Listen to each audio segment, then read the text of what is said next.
Tuhan malam hari ini dari tangannya. Kita lihat kiri kanan yuk, kasih salam, kasih senyum yang terbaik. Sungguh aku bersuka cita.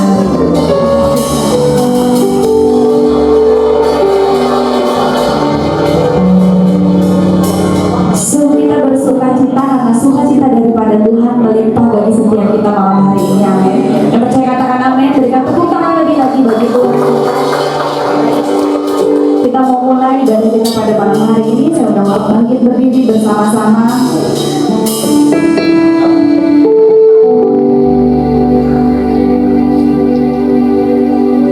Selalu kami mengucap syukur Tuhan setiap kali kami datang ke hadirat-Mu yang kudus. Karena pemeliharaan Tuhan yang begitu luar biasa bagi setiap kami.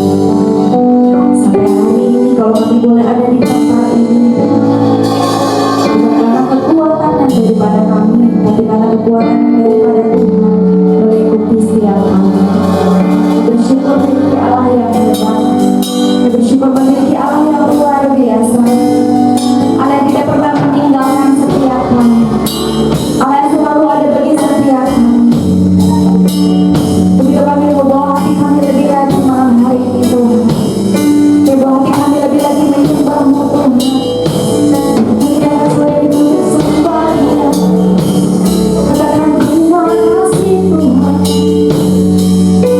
Kau sungguh baik, Kau sangat baik, kasih-Mu melimpah, kasih-Mu mengalir kehidupan kami.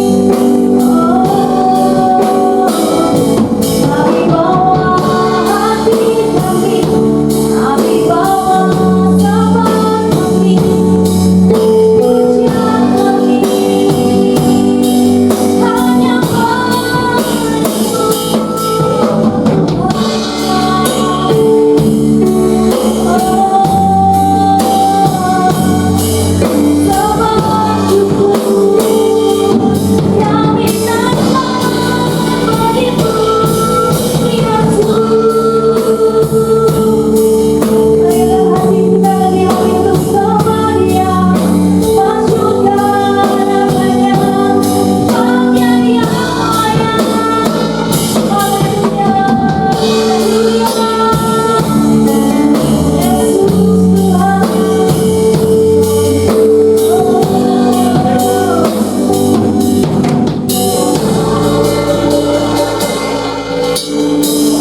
apapun keadaan kami malam hari ini, yang dapat kau katakan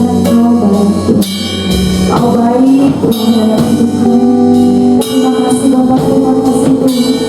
Kami rindu memberikan yang terbaik lebih lagi lewat pujian kami. Kami rindu memberikan yang terbaik lebih lagi lewat penyembahan kami Tuhan. Sampai nama-Mu ditinggikan di tempat ini, sampai nama-Mu dimuliakan di tempat ini Tuhan.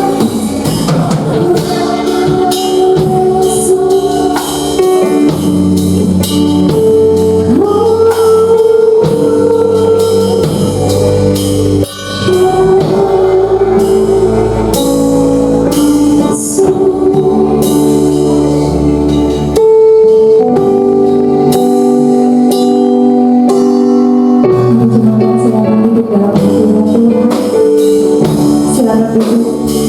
Mari kita tetap dalam hadirat Tuhan.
Yang bersuka cita, katakan samping kanannya, kita bersuka cita. Amin.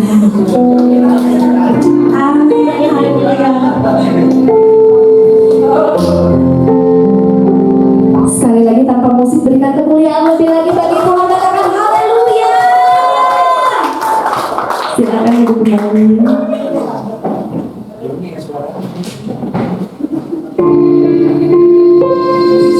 Kami kasih Tuhan.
spesial buat Engkau, karena kami benar-benar datang sini untuk sepakat untuk menyembah Tuhan, meninggikan Tuhan. Karena kami menyadari dan mengakui tidak ada pribadi lain yang pantas untuk kami sembah selain Tuhan Yesus, karena Kau telah mati buat kami. Tidak ada Tuhan-Tuhan lain yang mati buat ciptaannya, hanya Engkau. Dan kami sangat terhormat atas pilihan-Mu ya Tuhan. Sehingga sama juga pada malam hari ini kami juga ingin menyenangkan Tuhan, ingin meninggikan Tuhan lewat puji-pujian kami tadi. Kami mau belajar memberikan dengan hati yang tulus. Kami mau belajar memberikan dengan hati yang terbaik. Dan sekarang bagian kami untuk mendengarkan firman-Mu, Tuhan Yesus. Kau berbicara di tengah-tengah kami. Lewat apa yang Kau menyampaikan, yang sangat-sangat banyak kekurangan dan kelemahan. Tapi aku percaya Tuhan, di tangan Tuhan, kalimat yang paling sederhana sekalipun bisa membuat kalian mengerti apa yang Tuhan mau. Karena bukan aku yang menentukan, bukan aku yang punya kekuatan dan kuasa, tapi Engkau. Terima kasih. Kami siap mendengar, kami berdoa di dalam nama Tuhan Yesus. Kami siap mendengar, bersama katakan amin. Amin. Tepuk tangan buat Tuhan Yesus kita. Silakan dulu ya. Oke.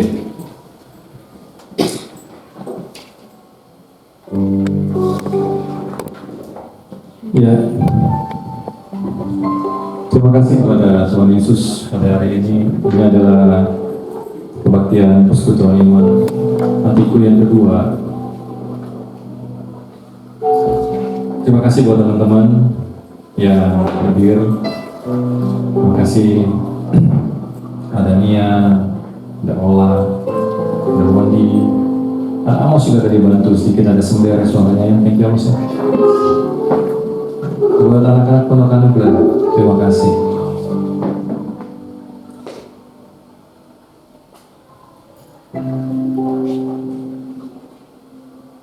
Memang nggak mudah kalau kita ingin menyampaikan sesuatu yang ada kebenaran di dalamnya. Sebentar, ini aku sampai jam berapa nih?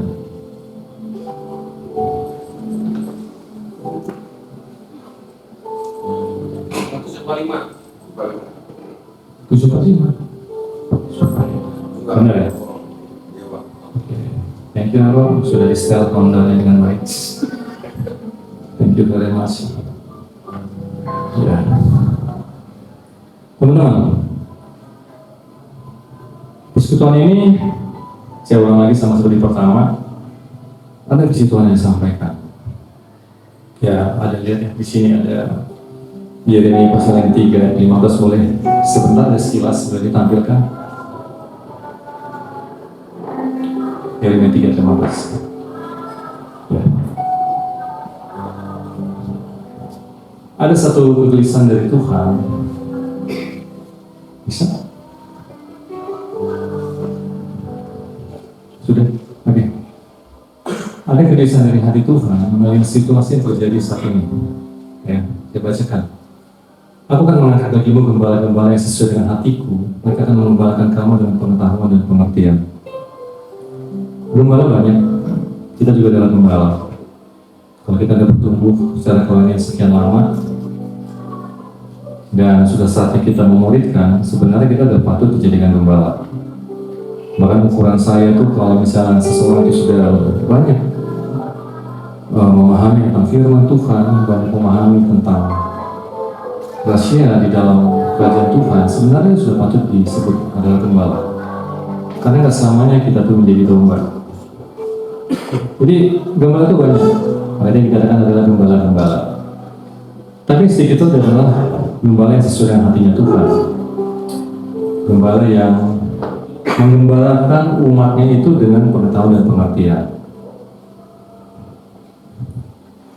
Dan saya sempat bagikan juga, yang kami pegang saat ini adalah kami berbicara tentang keselamatan.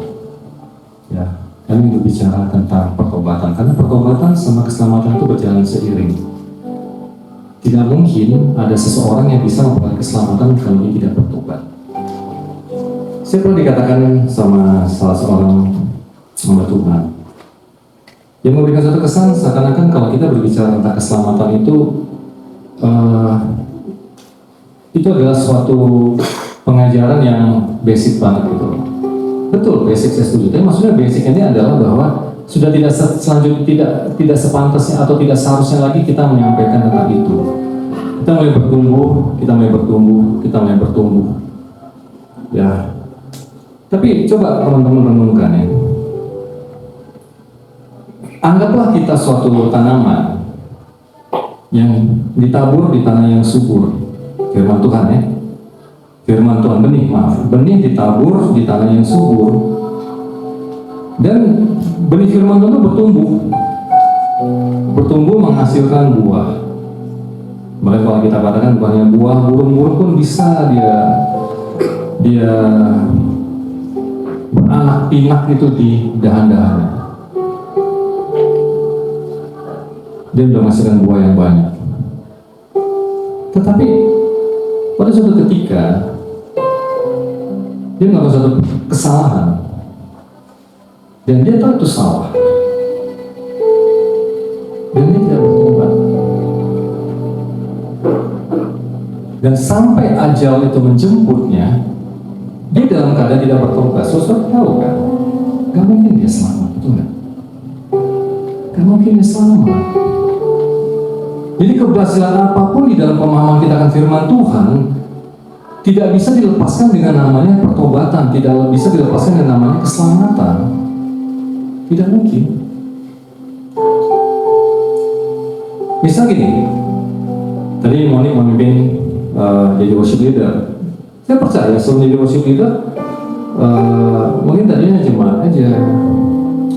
Dari jemaat aja itu nyanyi-nyanyi aja, mungkin dari pokoknya hidupnya benar gitu.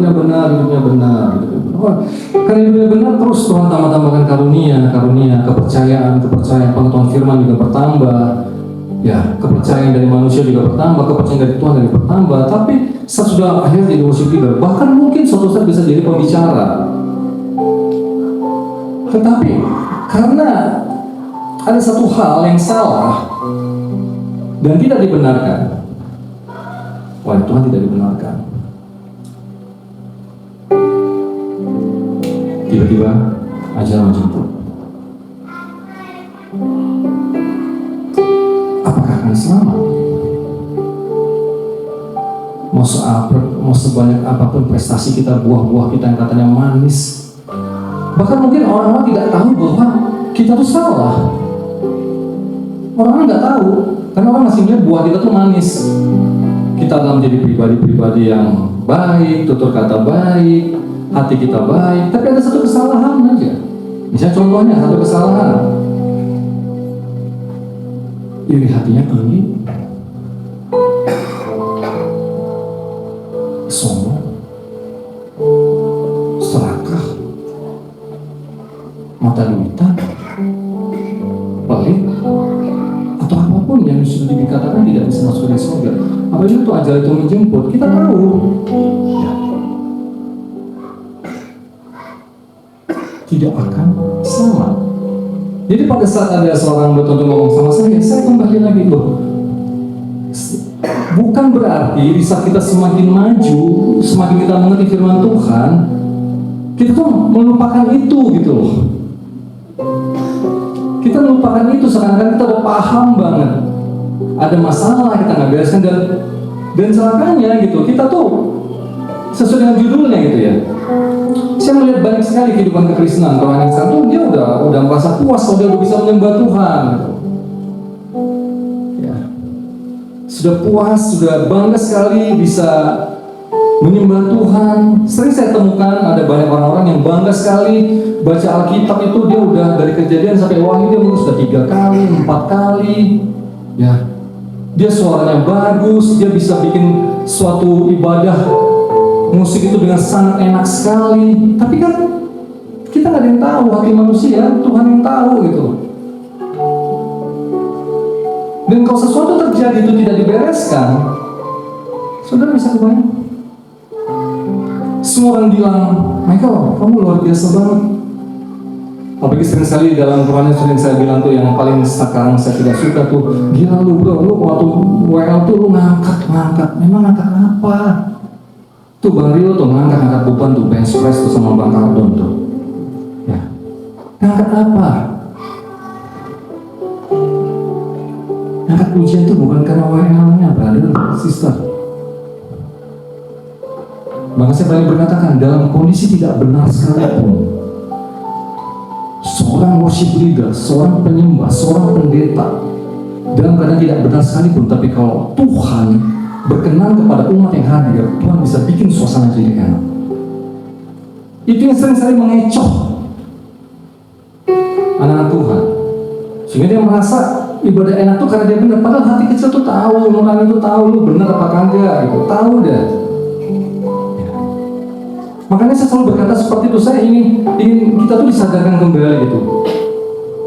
Apabila suatu saat ada seorang pelayanan gitu, pada saat dia melayani tiba-tiba orang itu dilawat luar biasa, tapi kamu tidak benar, jangan heran, bisa bukan dari setan, bukan, bisa dari Tuhan, tapi Tuhan melakukan itu bukan karena kau. Tuhan melakukan itu karena dia tergerak belas kasihannya sama orang yang kamu layani.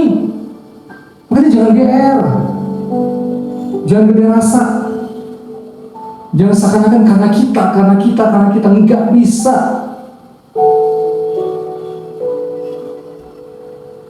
Batu juga bisa memuji Tuhan.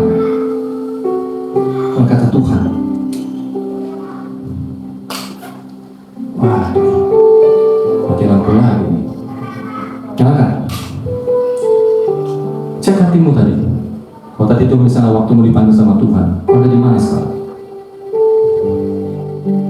Kalau kau masih menyimpan perkara dengan suamimu, dengan istrimu, dengan anakmu, dengan temanmu, atau dengan siapa yang rekan bisnismu, kau sudah tahu ada di mana kan? Masih bermain-main dengan keselamatan, itu saya katakan, masih bermain-main, maksud saya. Apapun alasannya nggak bisa, kalau tadi udah mati lampu, selesai hidup kita, mau apa? Mau ngomong apa sama Tuhan? Tuhan sebentar, minta waktu lagi, nggak bisa. Tuhan, aku minta tambahan lagi Tuhan. Aku mau mengampuni Tuhan. Orang yang berutang padaku nih, aku nggak belas, nggak bisa. Karena kamu suami kejam misalnya seperti itu. Coba. Sementara kita punya ngekor tuh kayak Komet Heli gitu, di belakang kita tuh penuh dengan prestasi-prestasi kerohanian gitu. Itu kenapa? Makanya, kenapa? Persekutuan iman ini, kami hanya ingin gitu. Saya beberapa kali bilang sama teman-teman, ayolah kita mendingan melakukan sesuatu yang benar-benar sesuai dengan apa yang Alkitab mau, apa yang Tuhan mau. Ya, kita nggak mau ngikutin apa yang sudah ada sekarang. Ya kalau dia bagus puji Tuhan, kalau dia nggak bagus udahlah, biarlah tuh polemik mereka lah, masalah mereka lah. Tapi lebih baik kita melakukan sesuatu yang berbeda untuk mengingatkan orang, menyadarkan orang. Karena kalau kita tidak melakukan itu, sementara kita tahu kebenaran, kita akan disalahkan sama Tuhan. Saya kok simpan ini, saya pendam ini. Suatu-suatu orang akan tanya, kamu ingat kamu pernah diberitahu tentang visi ini dan kamu tidak menyampaikan dengan alasan. Kalau mau alasan banyak, teman-teman yang bukan dari Pondok bisa melihat kita tuh serba terbatas tempatnya juga. Ya, terbatas ini tempat gym, ada alat gym di sini semua. Tapi saya berpikir lebih baik saya melakukan sesuatu daripada nanti terlambat, dan itu menjadi suatu perkara yang akan ditimpakan kepada saya dan juga kepada teman-teman saya semua. Itu tujuannya, ya. Jadi terima kasih, saya bilang, saya hargai teman-teman yang mau datang, nggak apa-apa. Memang persekutuan imannya dalam tempat untuk makanan yang keras. Kalau ada orang yang ingin mencari makanan yang lembut, agak kurang tepat dari sini. Tapi bagi saya, contohnya begini, simpel aja. Saudara lebih senang bagaimana? Saat tiba-tiba saya berkata, siapa di sini yang percaya masuk surga? Nggak usah angkat tangan ya. Ini hanya ini saya sendiri aja, ilustrasi saya. Siapa di sini saudara yang percaya masuk surga? Gitu. Saudara angkat tangan semua. Yes, saudara percaya beriman. Percaya dong. ada kuasa. Ya, di dalam iman percaya kita pada Yesus. Amin, amin. Beri tepuk tangan. Lihat kanan kiri, katakan kita selamat. Kita nanti bersama duduk seperjamuan dengan Tuhan Yesus. Habis itu kita pulang. Sementara kita pulang, kita tahu sendiri ya. Ada yang berantem di mobil, pulang gereja ini ceritanya nih. Ada yang berantem di jalan, ada yang berantem dengan siapapun. Ya. Padahal tadi si pendetanya ngomong tuh, kita pasti masuk surga. Percaya, jangan ragu saudara. Saudara punya iman, jangan ragu. Harus percaya. Itu bukan. Atau saya ingatkan kepada teman-teman, saudara satu pun tidak ada yang selamat di sini. Makanya koreksi diri, beresin, benerin, perbaiki. Gak usah berhubungan sama Tuhan, dengan sesama dulu. Gak usah sama Tuhan, gak usah. Saya ngajar sama teman-teman saya tuh, saya bilang kalau kamu dalam keadaan tidak beres, kalau kamu di gereja, jangan nyanyi. Nyanyi mulu sama. Saya bilang sama Krisman di sini kita ada Nabina yang udah nggak cuci gigi, udah berapa lama nggak cuci gigi. Dia rapi, pakai jas, ya mungkin pakai Hugo Boss, jasnya keren Armani gitu, pakai minyak wangi, wah Calvin Klein gitu ya. Mama Michael tahu ya, saya suka lihat Zalora kadang-kadang ya, jadi agak tahu ya. Tiba-tiba ngomong sama Bang Krisman, 2 tahun nggak sikat gigi, tahan nggak kamu? Aku percaya Lucy pasti bilang kamu tahan loh. Ya. Apa gunanya kata Krisman? Bobos kau pakai, bokal mulut kau itu, sikat lu mulutmu itulah. Ya, betul nggak Krisman? Betul kok. Wah nggak tahu ya. Iya. Sadar nggak? Saat hati kita nggak beres nyanyi di sini, kuduslah bangun. Makanya diam. Saya bilang, jangan tinggalkan gereja itu, jangan salah. Oh aku nggak kayak aku keluar enggak. Hei, diam. Pejamkan mata, dengarkan setiap lagu itu. Biar saat kau mendengar itu meresapi. Kalau memang sampai selesai ibadah pun kamu tidak bisa untuk menyanyi, nyanyilah dengan hati. Dan kau berseru sama Tuhan, ampuni aku Tuhan, karena aku nggak mau memujimu. Aku beres, aku minta ampun Tuhan. Daripada kita bernyanyi-nyanyi dengan begitu bangga sekali, orang ada yang tahu. Jadi pujian kita satu pun tidak ada yang dengar sama Tuhan. Dan karena hamba Tuhan yang bilang percaya, tiba-tiba namanya hidup. Kami kemarin baru saudara ada yang meninggal 55 tahun. Saya respect sama beliau, saya sampaikan di sini. Karena saya diingatkan, saya baca di Facebooknya selama di rumah sakit juga berseru nama Yesus terus ya. Itu nggak gampang berseru nama Yesus, nggak gampang. Disasar aja. Saya pernah kecelakaan terseret sama beberapa detik ya.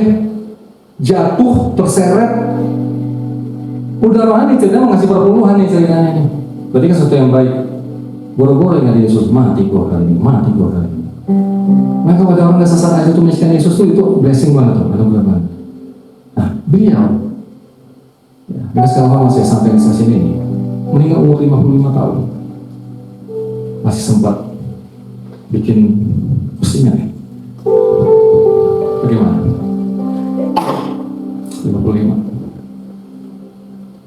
Ya. Kalau bisa beda. Kalau hati-hati kalau hati. Ya, jangan bermain-main kesempatan. Apabila kamu mendengar firman Tuhan pada hari ini, jangan keraskan hatimu. Jangan keraskan. Ya. Saya mau bagikan tentang yang namanya munafik. Tahu munafik nggak? Dulu waktu masih kecil munafik itu ingat banget dari masih kecil ya. Munafik itu muka Nabi, pikiran bukan Nabi, pikiran Taufik. Masa Taufik? Licik. Ya.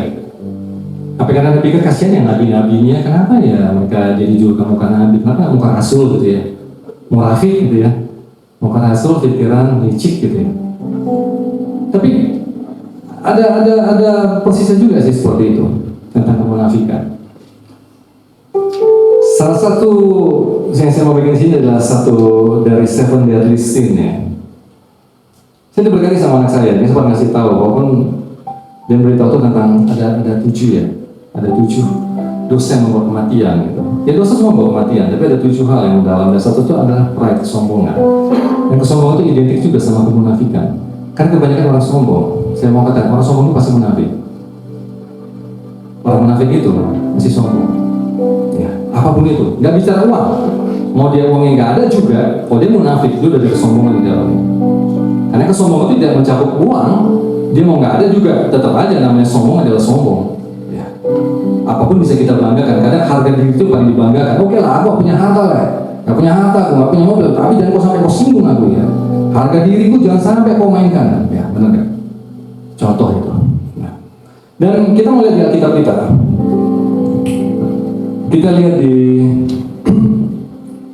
Markus pasal yang ke-8 ayat yang ke-15. Ih, roh sekali lah roh. Bisa aku kasih minum apa? 3 kali kok. Ya, sudah? Markus pasal yang ke-8 ayat 15.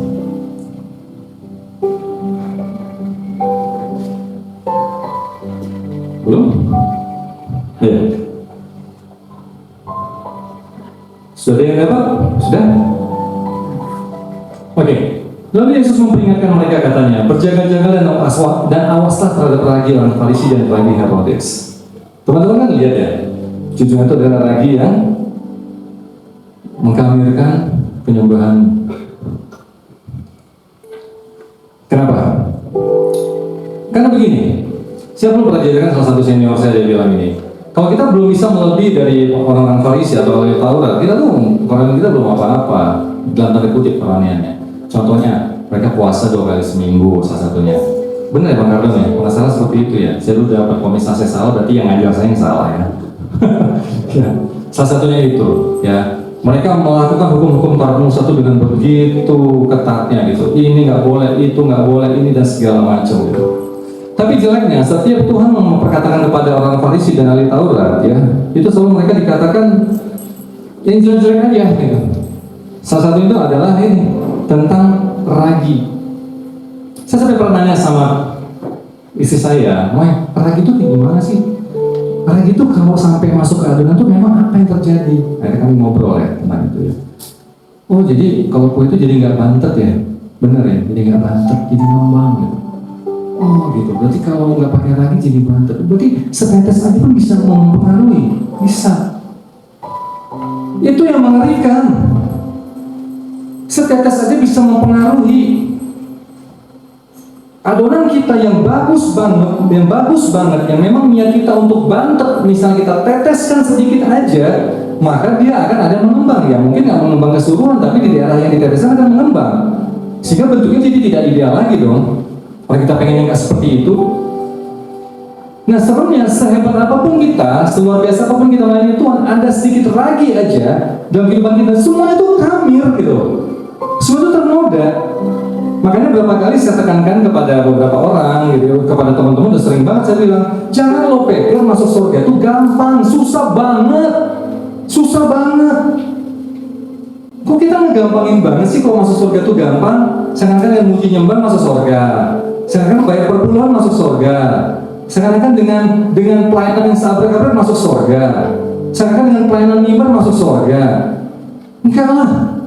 Ada sedikit lagi aja hal yang baik yang kita lakukan itu kamir semuanya, ternoda semuanya. Dan Tuhan mencontohkan itu adalah orang Farisi. Ya. Makanya dikatakan berjaga-jaga dan awaslah terhadap lagi orang Farisi dan lagi Herodes. Saya sampai belajar gitu ya teman-teman ya. Coba kita lihat di Matius pasal 16.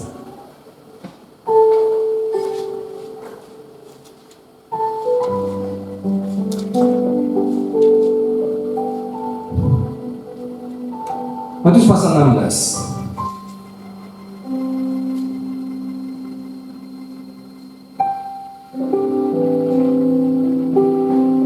Ya, ayat yang ke-6. Yesus berkata kepada mereka, berjaga-jaga dan waspadalah terhadap ragi orang Farisi dan Saduki. Kalau tadi orang-orang Farisi dan Herodes gitu. Bicara tentang kerohanian dalam tanda kutip, orang Farisi bicara tentang ambisi kekuasaan, ya, itu bicara Herodes, seorang raja, dan ini juga ada tambahannya orang Saduki, ya, salah satu sekte keagamaan juga di Yahudi, yang mereka tidak percaya dengan Tuhan kita, ya. Jadi Tuhan mencontohkan itu kepada mereka. Nah, relevansinya dengan kita apa sekarang? Nah, saya lihat relevansinya. Ternyata salah satu ciri khas dari orang-orang Farisi, saya hanya kutip satu aja, orang Farisi aja. Mereka tuh munafik. Sehingga Tuhan selalu mencontohkan mereka tuh tidak ada, walaupun ada beberapa tokoh yang baik ya. Tapi secara keseluruhan Tuhan mencontohkan orang Farisi itu sebagai sesuatu yang jelek karena munafik. Kita lihat di Matius pasal yang ke-23.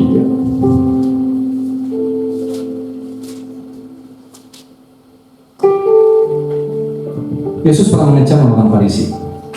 Ya, Yesus pernah mengecam orang Farisi, dan kalau kita lihat di perikopnya di pasal 23, Yesus mengecam orang Taurat dan orang Farisi.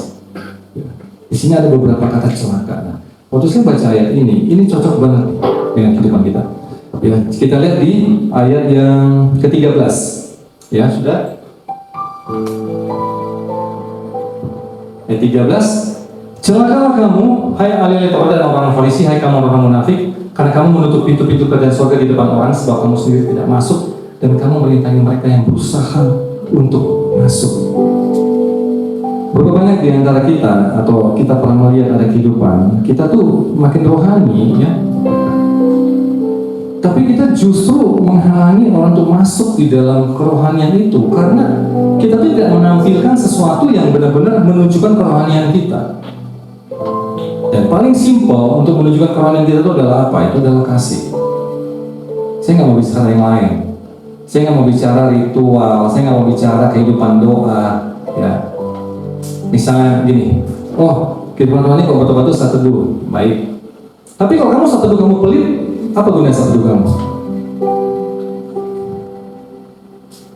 Karena kita udah tahu orang kikir, orang pelit tidak akan masuk kerjaan Tuhan. Jadi selama saat teduh, apa yang kita dapat? Apa yang kita dapat? Itu contoh.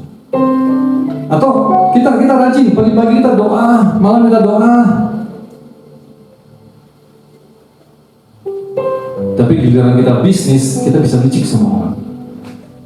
Apa gunanya doamu? Apa gunanya kehidupan kerohanianmu? Mungkin ada orang bilang, ya kan bang proses. Betul proses, tapi kalau waktu singkat bagaimana? Masih menunggu proses. Kan kita nggak tahu proses kita berapa lama. Kalau memang saya tahu hidup saya ada 10 tahun lagi, berarti saya masih tahu saya ada proses lagi 10 tahun. Tapi saya masalahnya nggak tahu hidup saya sampai kapan. Masa saya masih pertaruhkan, oh saya percaya saya 10 tahun lagi. Kata Tuhan, enggak, besok kamu selesai, kamu mau apa? Masih mau berani bilang, itu kan proses bang. Nggak ada proses. Apabila kita mendengar firman Tuhan pada hari ini, jangan keras hati. Jadi gara-gara sikap kita seperti itu, malah jadinya orang nggak mau masuk dalam kerajaan Tuhan. Melihat kehidupan kita. Dulu ada salah satu orang yang pernah menyampaikan kepada kami, lalu gembala kami, aduh Papung,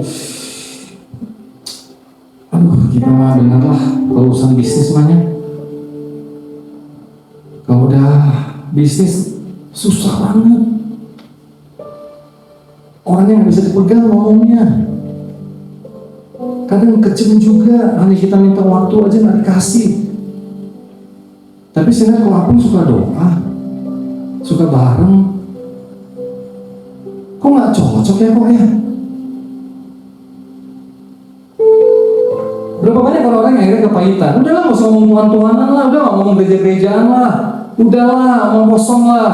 Berapa banyak? Dan itu gara-gara kita gitu, gara-gara kita. Makanya kadang kalau saya melihat ada orang yang semakin saya tahu orang itu suka saat teduh, orang itu suka doa, saya mulai lihat, hati-hati, kamu semakin harus menunjukkan dirimu lebih baik lagi. Apalagi sampai kamu wartakan kemana-mana, gaya hidupnya begini, gaya hidupnya begitu, begini dan begitu. Oke, kita lihat di dalam situasi kau harus dirugikan antara dua kemungkinan, satu untung, satu rugi. Kau pilih yang mana? Ini buat pebisnis. Hanya ada dua pilihan, berhubung dengan dua orang. Hanya ada 1 poin rugi, 1 poin untung. Berarti kalau saya rugi, dia untung. Kalau saya untung, dia rugi. Sebagai anak Tuhan, pilih yang mana? berat. Makanya ngomong firman mah gampang ngomong firman. Tapi kalau dalam situasi seperti itu, kebanyakan, saya nggak keseluruhan, kebanyakan, nggak tahu lah, firman pinggirkan dulu lah, yang penting orang cuma ini. Nantilah itu, ya kan? Sehingga orang kepahitan, dicap semuanya anak Tuhan itu seperti itu. Sedih teman-teman. Makanya salah satu saya menyampaikan ini, di panggung ini saya akan sampaikan semuanya untuk kita bisa melihat kehidupan kita. Jangan kita menjadi orang-orang yang seperti akhirnya gini ya, iblis itu mencuri, membunuh, membinasakan gitu. Dan kita tahu ayat itu gitu. Tuhan datang untuk memberikan hidup dengan berkelimpahan. Kita tahu ayat itu. Tapi kita tahu kita salah gitu. Kita tahu iblis sudah mencuri sesuatu dalam diri kita, tapi kita menganggap enggak apa-apa. Aku baik-baik aja. Jangan menipu diri sendiri. Seperti saya bilang tadi, kalau tadi mati lampu, bagaimana? Tidak ada ampun bagimu, tidak ada ampun bagiku. Selesai. Ya. Selesai. Yang Tuhan tanya aja, selama kamu hidup, bagaimana? Apalagi firman-Nya banyak. Firman Tuhan katakan, jangan banyak orang ingin jadi guru. Tahu banyak, dituntut lebih, benar gak? Makanya jadi pembicara seperti ini gak gampang teman-teman. Jadi di panggung ini gak gampang. Tapi teman-teman yang lagi duduk, jangan beralasan, kalau gitu gue gak mau main, gak bisa. Ukuran waktu kan akan Tuhan hitung juga. Selama kamu hidup di dalam Tuhan, ukuran waktu akan dipertonjolkan juga. Gak bisa. Memang harus dihati-hati. Fakta.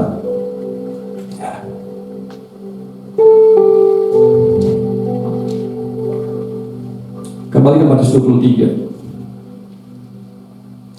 Yang kedua itu adalah, tadi kita menjadi penghalang ya, menutup pintu surga dan merintangnya orang buat masuk. Yang kedua, orang munafik. Maka Tuhan katakan di ayat yang 14. Boleh tayangkan ya? Ini kita cek ya masing-masing diri kita ya. Celaka kamu hai ahli Taurat dan orang Farisi, hai kamu orang munafik, sebab kamu menelan rumah janda-janda sedang kamu mengelabui mata orang dengan doa yang panjang-panjang. Sebab itu kamu pasti akan menerima hukuman yang lebih berat. Mengelabui orang-orang dengan kerohanian yang palsu. Yang tadi salah satu yang sudah saya sebutkan juga tuh. Ya. Begini, ada dulu seorang waktu saya lagi ibadah, dia ngomong gini. Dia kalau pelayanan itu dia bawa tim ya. Gak usah nebak-nebak ya, karena pasti gak akan ketebak. Dia bawa tim. Terus begini, dia ngomong, saya waktu itu dengerin. Ini tim saya, kayak tadi nih. Ini dipantau terus kerohaniannya, dipantau terus jam doanya, ya, jam puasanya mungkin, jam hubungan dia dengan Tuhan. Kalau tidak beres, dia tidak akan bisa masuk. Dia tidak akan diizinkan melayani. Ini lintas pulau masalah pelayanan. Cuma saya berpikir gini dalam hati saya, Bapak tahu dari mana? Bapak tahu dari mana? Karena bisa aja, misalnya seperti itu, Herman sebagai drummer kami gitu. Oh, jam doanya kesini nggak pernah telat. Setiap ada kegiatan puasa ikut terus. Tapi saya nggak tahu hubungannya sama Siska bagaimana. Contoh, nggak tahu kan? Kenapa berani mengklaim seperti itu gitu? Saya berpikir, Pak, nggak jaminan. Sehingga ada klaim, makanya tadi ibadah itu jadi enak banget suasananya karena ini tim saya itu terseleksi dengan baik. Tadi saya katakan apa? Sekalipun ini orang berdosa semua, tapi Tuhan peduli sama jiwa-jiwa di sini. Tetap semua juga mendapat lawatan. Karena Tuhan punya belas kasihan. Gak mungkin gara-gara orang berdosa di sini yang lain nggak dapat lawatan. Ingat Sodom dan Gomora, semuanya berdosa, cuma Lot yang dan keluarga yang tidak berdosa. Seandainya orang-orang Sodom dan Gomora bertobat gara-gara Lot, nggak akan dihancurin. Tapi paling tidak setelah di Lot masih ada di situ, tidak dihancurin juga. Berarti masih ada belas kasihan Tuhan turun sama orang Sodom dan Gomora. Jadi Hal seperti itu yang kita mau telanjangi di sini. Udahlah, jangan adalah yang roni-roni palsu itu, udahlah, jangan bermain-main dengan keselamatan. Kita mau roni-roni palsu, Tuhan tahu kok, Tuhan lihat kok. Makanya Tuhan sebel banget nih, bukan sebel lah sebenarnya, dia memberikan suatu contoh ya. Celakalah dia bilang, celakalah kamu ahli Taurat dan orang-orang Farisi, ahli Taurat yang tahu banget Taurat Musa. Mungkin lebih paham dari Bang Kardo ahli Taurat ini tentang Taurat Musa, tata caranya, ibadahnya, mana yang boleh, mana tidak boleh. Celaka karena kita tuh munafik.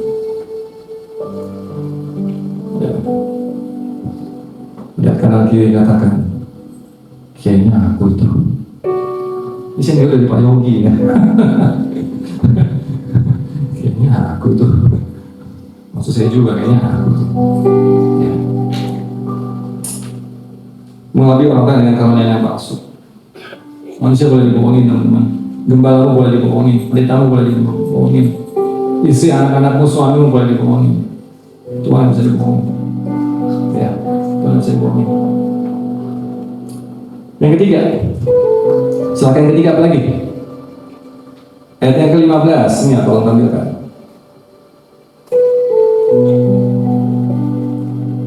Silakan kamu hai ahli Taurat dan orang Farisi, hai kamu orang munafik, sebab kamu mengarungi lautan. Oh, keren banget. Mengarungi lautan dan menjelajahi daratan. Oh, ini misionaris nih, misi luar biasa nih, ya, luar biasa nih.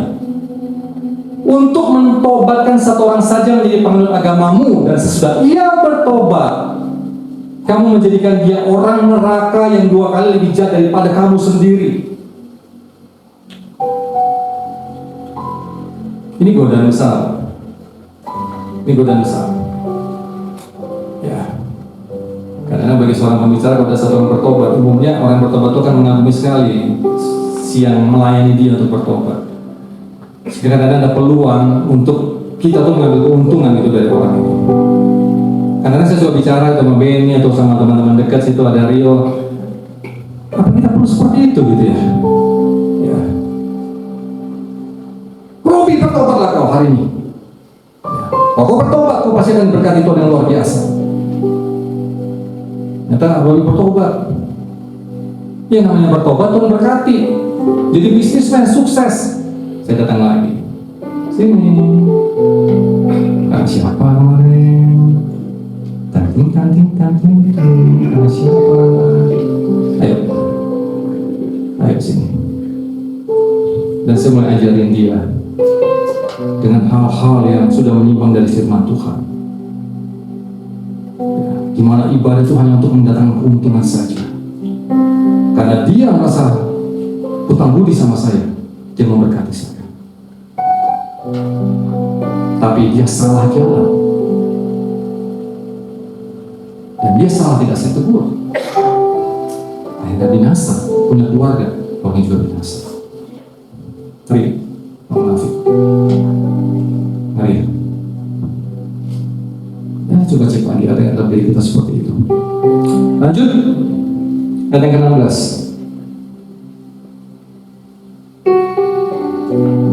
Nextnya. Celakalah kamu hai pemimpin-pemimpin buta yang berkata, bersumpah demi bait suci, sumpah itu tidak sah, tapi bersumpah demi emas bait suci, sumpah itu mengikat mata duitan. Mata duitan.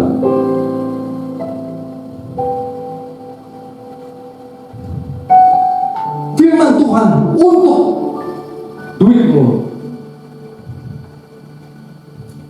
Geram saya sama ini. Memang ibadah secara dengan ucapan syukur akan mendatangkan keuntungan, tapi bukan itu juga dong jadinya. Berapa banyak anak Tuhan akhirnya beribadah itu hanya gara-gara pengen diberkati. Kok kalau aku berdoa, itu bukan diberkati. Jika aku lakukan ini, aku akan diberkati. Masalahnya, nggak apa-apa sih diberkati. Masalahnya, udah diberkati nggak diajarin lagi selanjutnya. Tolong dong orang susah. Tolong dong orang-orang yang butuh pertolongan. Nggak dilanjutin. Anda dilanjutin, saya akan diam.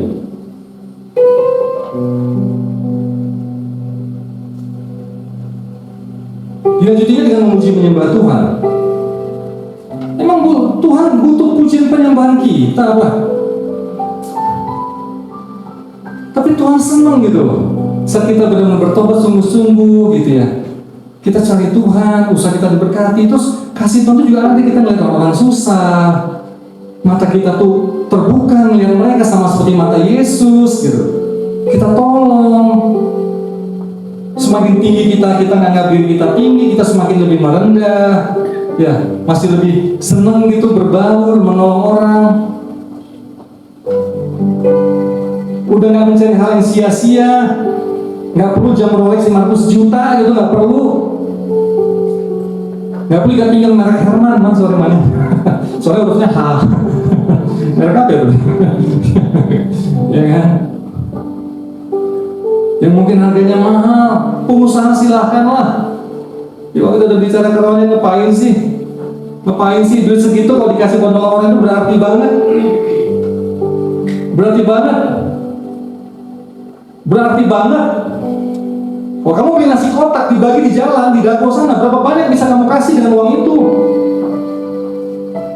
Tapi kita simpan dengan kemegahan kita, kalau kita tahu kita kembali ke Tuhan tidak bawa apa-apa. Ku tak membawa apapun juga. Engkau paham. Engkau paham. Tapi kenapa masih terikat? Dengan mobil-mobil mewah, kenapa masih terikat? Tahu nggak akan dibawa? Kenapa masih terikat?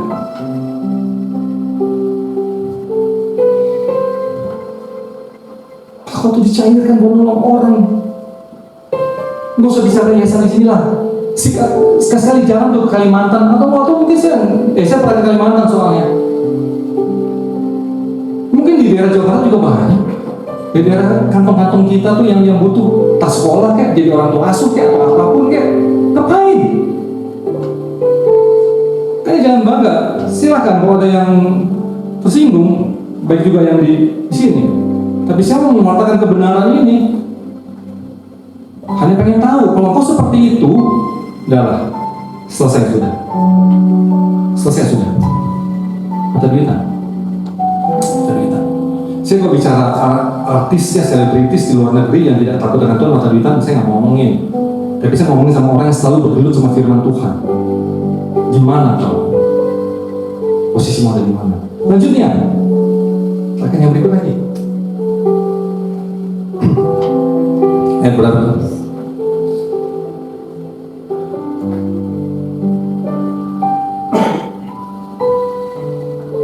Ayat 23 ya? Benar? Ya. Hai kamu orang bodoh dan orang buta, apakah yang lebih penting emas atau bait suci yang menguduskan emas itu? Lanjut lagi.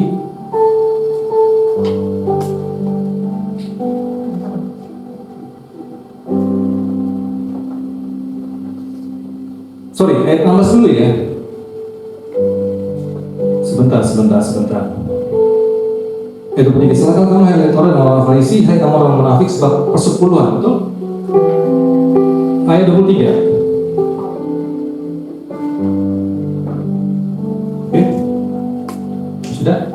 Oke. Celaka kamu hai ahli Taurat dan orang Farisi, hai kamu orang munafik sebab persepuluhan dari selasih, adat manis dan cinta kamu bayar. Tapi yang terpenting dalam hukum Taurat kamu abaikan, yaitu keadilan dan belas kasihan dan kesetiaan. Yang satu harus dilakukan, yang lain yang diabaikan.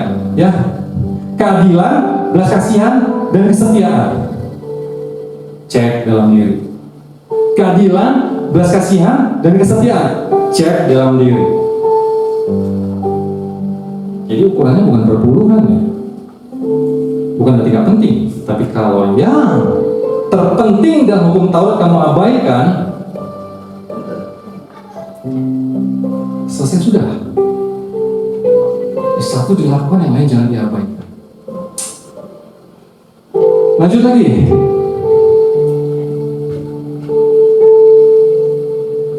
Ayat 25. Celaka kamu hai ahli Taurat dan orang Farisi, hai kamu orang munafik sebab cawan dan pinggan kamu bersihkan sebelah luar, tapi sebelah dalamnya penuh rampasan dan kerakusan. Kayaknya makin lama pasti kalau ada orang yang ini ya pasti makin gak enak ya. Tapi ini firman Tuhan, rampas, rakus. Saya beberapa kali ketemu ada beberapa orang ya, dan kebanyakan memang pasti pengusaha gitu. Serem. Satu sisi kita punya jabatan di organisasi kita, Tapi kalau ada urusan bisnis, udah deh, serem. Nah, itulah makanya seremnya munafik itu ya. Salah satu ya yang namanya masuk dalam golongannya pride ya, kesombongan itu ya. Kemunafikan itu masuk, karena orang fasik itu selalu merasa dirinya itu lebih hebat daripada yang lain. Tapi di mata Tuhan itu sampah banget. Kita juga sama. Jangan kita merasa diri kita hebat, tapi di mata Tuhan kita itu sampah gitu. Ya. Kerakusan, merampas orang lain demi kantal, demi peluang. Orang yang pernah nolong kita pun kita sikat kiri kanan.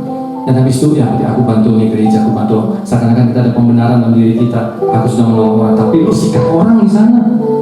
Gara-gara kita sikat orang, satu keluarga bisa sampai menderita gara-gara itu. Tapi kita tak salah, tidak peduli. Ya. Dan tidak peduli hukum. Hukum bisa dibeli. Ya, ada urusan apa-apa, money talk. Ya. Makanya kalau udah mau kayak gitu, stop lah, jangan pakai firman. Saya bisa lebih mengerti, saya bisa lebih menerima. Tapi kalau udah pakai firman, percayalah, kau tidak akan mendapat tempat dalam kerajaan Tuhan. Tidak akan dapat tempat. Karena kita mengatakan seperti itu. Lanjut. Aduh, saya dari Datin Krisma nih, udah buru-buru nih. Ayat 25 ya, sekarang 27. Celakalah kamu, hai ahli Taurat, orang Farisi, kamu orang munafik, sebab kamu sama seperti kuburan yang dilebur putih, yang sebelah luarnya memang bersih tampaknya, tetapi sebelah dalamnya penuh tulang belulang dan berbagai jenis kotoran. Demikian juga lah kamu, di sebelah luar kamu tampaknya benar di mata orang, tetapi di sebelah dalam kamu penuh kemunafikan dan kedurjanaan. Ada kata kedurjanaan. Ya.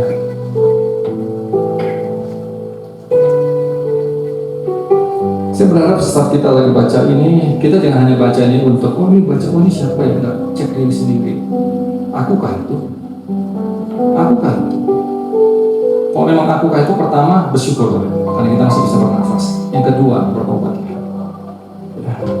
Ayat 29, celakalah kamu hai ahli Taurat, orang Farisi, kamu orang munafik, sebab kamu membangun makam nabi-nabi dan memperindah tubuh orang saleh, dan berkata, jika kami hidup di zaman nenek moyang kita, tentulah kami tidak ikut dengan mereka dalam pembunuh nabi-nabi.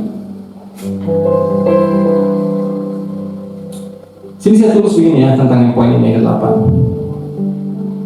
Kemegahan tempat-tempat ibadah dibangun dengan luar biasa, dan bangga akan hal itu, dan merasa berbeda dengan mereka yang hidup pada zaman dulu, dan bangga aku bisa membangun ini, aku bisa membangun itu. Padahal kita tuh menganiaya banyak orang.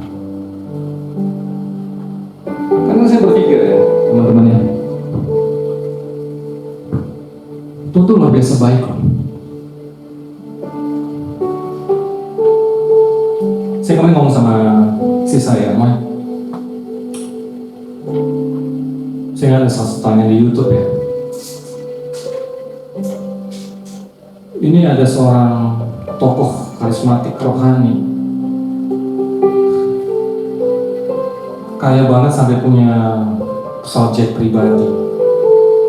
Dan dikatakan 144 kali dia sudah memakai pesawat itu lintas ke sini. Dalam tayangan ini dia disebut sebagai hamba Tuhan yang palsu ya. Kenapa ya? Kok nggak dijatuhin pesawatnya ya? Ya. Aku tahu. Aku tahu. Kenapa nggak dijatuhin pesawatnya ya? Kenapa Kobe Bryant dia kaya, tapi dia nggak memanipulasi umat gitu. Dia nggak memperdaya umat. Dia dari jerih payahnya jadi basket, icon Nike, minuman-minuman. Ini helikopter celaka, mati dia. Karena saya berpikir, Tuhan, ini kan kalau dia diselesaikan, dia nggak akan menipu banyak orang lebih banyak lagi. Tapi kenapa dia masih ada sampai saat ini gitu? Sehingga dia masih bisa menipu banyak orang lagi, lebih banyak lagi. Saya nggak bukan jawaban kecuali satu. Itulah kasih karunia Tuhan, misterinya Tuhan. Ya, mungkin dia masih dikasih kesempatan, atau nggak tahu, atau lewat hidupnya Tuhan ingin menentukan ada kambing, ada domba. Lewat hidup kita tuh diizinkan Tuhan untuk membuat ada kambing, ada domba. Nggak enak banget. Ya.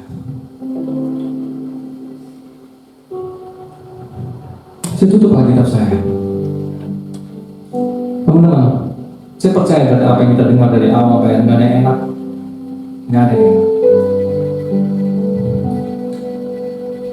Tapi dengan persekutuan iman, tapi kalau ada yang teman-teman sampaikan gitu, kalau kalian teman-teman punya ingin makanan keras, datanglah ke sini, datanglah ke sini.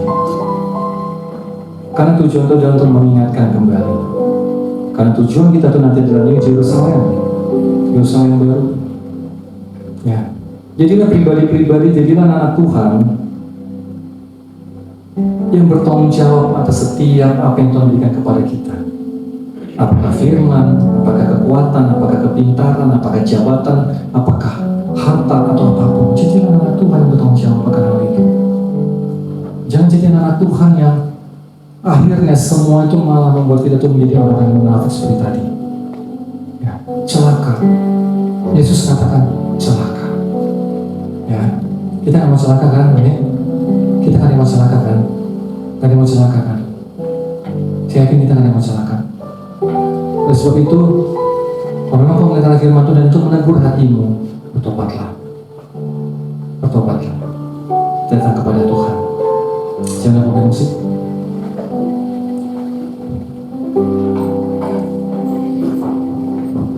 Kudus, kuduslah, kuduslah Tuhan, Allah semesta alam. Kudus, kuduslah, kuduslah Tuhan, surga bumi menyembah.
Saya ajak teman-teman, mari kita koreksi. Kalau kita mau mengkoreksi, artinya kita rendah hati. Kalau kita rendah hati, artinya kita meninggikan Tuhan. Kalau kita tinggi hati, kita mau merendahkan Tuhan. Tuhan senang sama orang yang rendah hati. Dia tidak peduli seperti apapun dosa kita. Mau merah seperti kirmizi, tidak ada masalah bagi beliau. Untuk kita lakukan hanyalah minta ampun, minta ampun.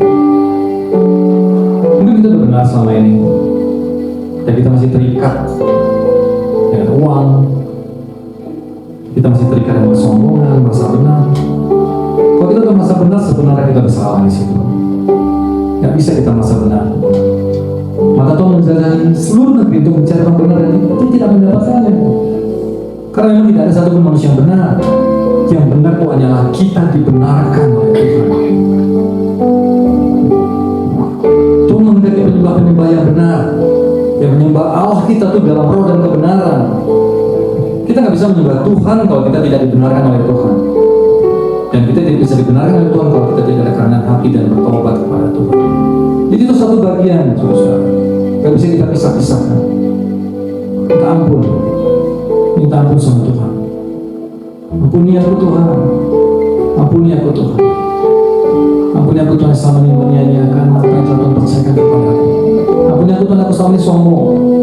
Ampuni aku Tuhan, selama ini aku munafik. Ampuni aku Tuhan, selama ini aku omongan aku suka menyakiti orang.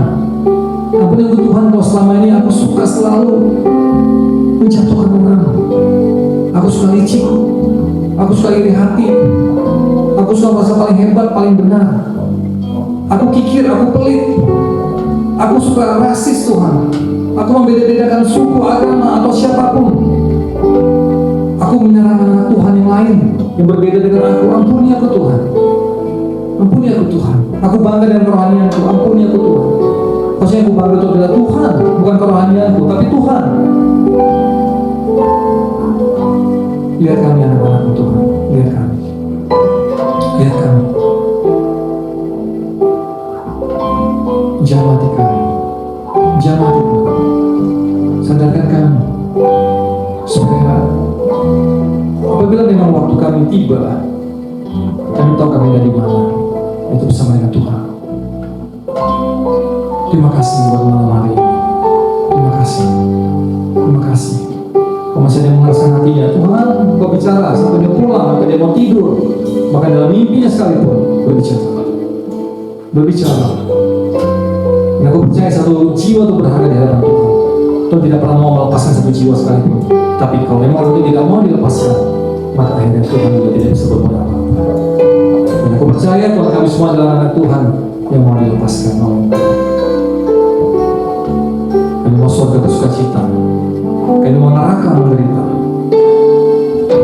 Kami mau malaikat-malaikat bersuka cita karena jiwa-jiwa yang menangkap Tuhan.